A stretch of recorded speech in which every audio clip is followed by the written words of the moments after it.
今期影片介紹嘅店叫做伊貝芙養生館，唔好睇佢叫做養生館，以為細細間，實際係可以嘆按摩、食自助、長期放鬆嘅好地方。咁事不宜遲，即刻去片。今日專程嚟到福田購物公園呢附近，探一個都算幾大嘅店。前面可以睇到招牌叫做伊貝芙，位置算係福田市中心商圈。行入大廈，搭 lift 上去2樓就係啦。上到嚟2樓前台，空間都幾大，裝修係現代簡約風，乾淨企理。睇到右邊嘅海報有寫，每日提供2次自助餐。隔籬仲有個價目表，望上去啲按摩項目多到可以玩成日。然後入去沖涼房睇下啦，第一眼就覺得真係收拾得乾淨有企理，冇乜邋遢嘅死角。更衣櫃係咖啡色木板，冇花呢碌嘅圖案，簡約得嚟，有啲品質感。櫃嘅數量都幾多，講明呢個場應該都唔細。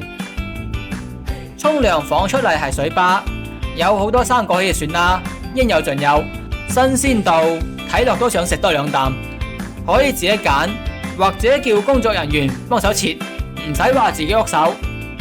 你好，贾老師。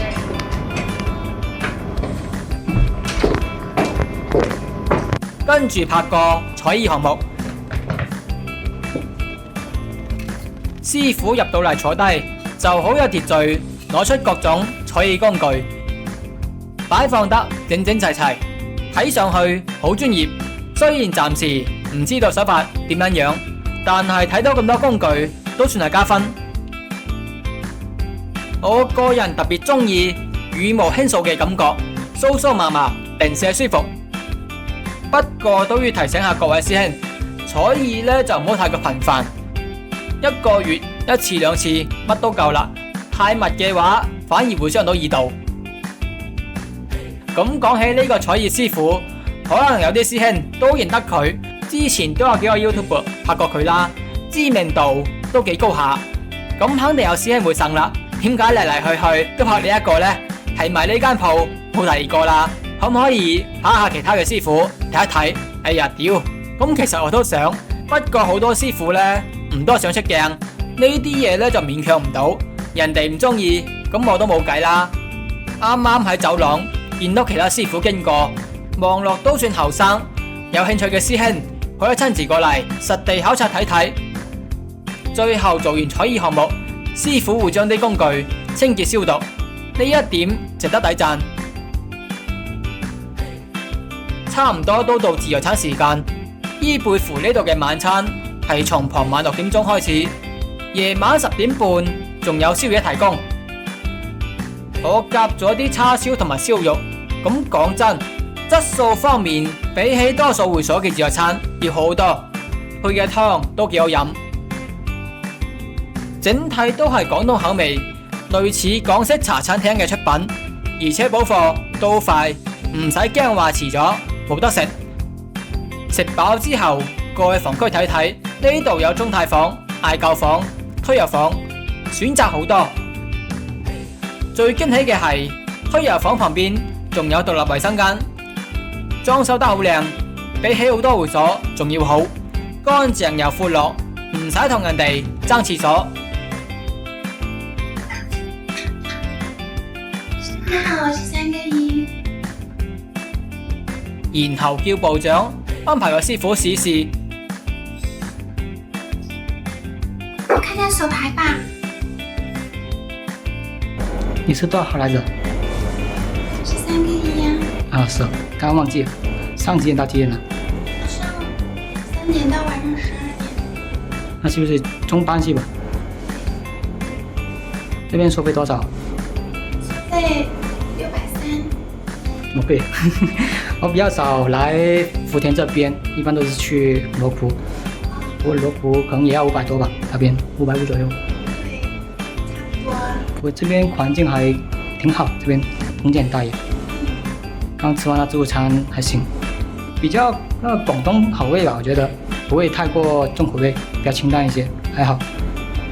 會不會踩背啊？踩背。對，可以呀。可以試一下。感覺力度一般般，不是很重，踩一下會舒服點。稳不稳啊？对，看你力度比较轻啊，想踩一下体验一下，还可以。多少斤啊？感觉也不是很重，我90多斤。还好，不重也不轻嘛。这種感覺比用手按有力度一點，看起來像按得比較輕柔。呢個師傅笑容都唔錯，不過佢把聲有啲嗲聲嗲氣咯，一時之間我都分唔清佢係天生咁嘅聲線啦，定係刻意夾出嚟呢？聽起身有啲唔習慣，不過都唔會太影響體驗。至於按摩手法就比較輕，力度唔多夠咯，所以我叫師傅踩背，借助佢嘅自身體重加多少少力，整體配合度都唔錯，可以根據個人喜好調整手法。後尾叫佢加大啲力度，感覺就到位咗。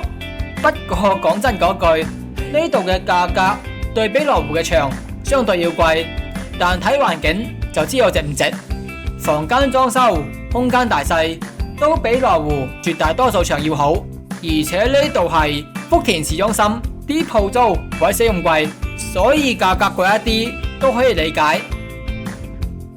探完房區，伊貝湖呢度仲配有 KTV， 燈光效果五顏六色，唱 K 氛圍拉滿，同朋友一齊過嚟，探完按摩，食完自助，再唱翻幾首歌，啱晒一班人嚟玩。整體嚟講，伊貝湖水匯呢度地段正，環境靚，生果同自助餐質素都唔錯。